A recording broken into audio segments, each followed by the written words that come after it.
Assalamualaikum warahmatullahi wabarakatuh. Nama saya Ahmad Afandi dari kelas 10 Hafiz. Saya akan mendefinisikan kerajaan Islam di Konawe atau di Kendari. Masuknya agama Islam di kerajaan Konawe pada akhir abad ke-16, yaitu kurang lebih 16 tahun setelah Kesultanan Buton menerima Islam.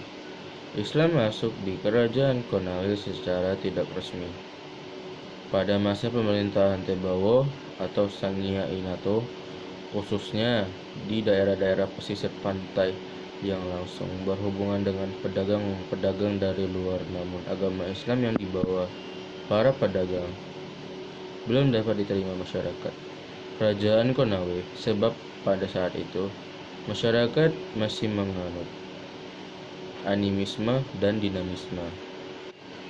Pada masa pemerintahan Makole Lakidende atau Raja Lakidende II sekitar abad ke-18, agama Islam mulai diterima oleh masyarakat kerajaan Konawe. Beliau mendapat gelar Sangia Nehingongboru karena beliau sebagai Raja Konawe pertama yang memeluk Islam. Pada masa pemerintahan ayahnya, Mago Lakidende, sudah belajar agama Islam di Pulau Wawoni. Bahkan ketika beliau diangkat menjadi raja di Konawe, beliau tidak berada di tempat tetap. Sementara itu, Pulau Wawoni dan dilanjutkan dengan memperdalam seni membaca Al-Quran di Tinangea. Selama memperdalam pengetahuan agama Islam, pelaksanaan sementara Raja Konawe adalah Pakandeate dan Alima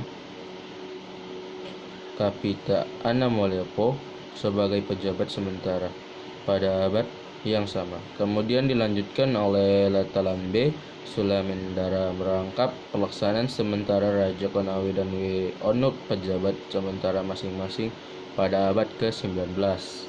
Lakidende kemudian menikah dengan Wemanipa atau Walamina, putri dari Imbatosa di Ngepaha, Dokumenta 1977. Dari Tinangea kemudian beliau kembali ke usaha untuk menerima jabatan yang telah disepakati oleh Dewan Kerajaan dan mengangkat Latalambe sebagai Perdana Menterinya.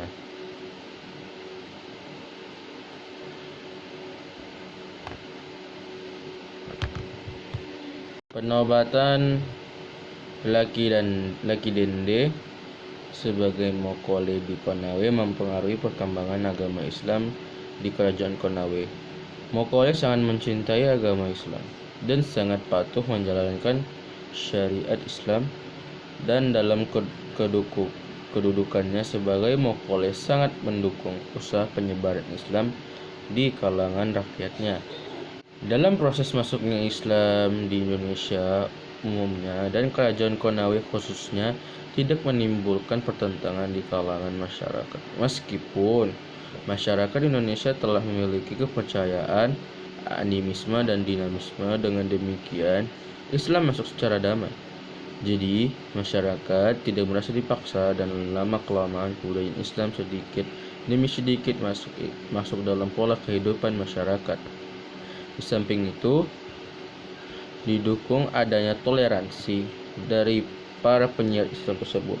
Pusat-pusat penyiar Islam di kerajaan Konawe dimulai di pesisir pantai, antara lain Pantai Tinangea, Kolono, Torobulu, Ngapaha, Lasolo, dan Muara Sampara. Setelah itu barulah Islam masuk di daerah-daerah pedalaman, termasuk di pusat kerajaan Konawe Unaha. Sekian review kerajaan Islam dari saya. Wassalamualaikum warahmatullahi wabarakatuh.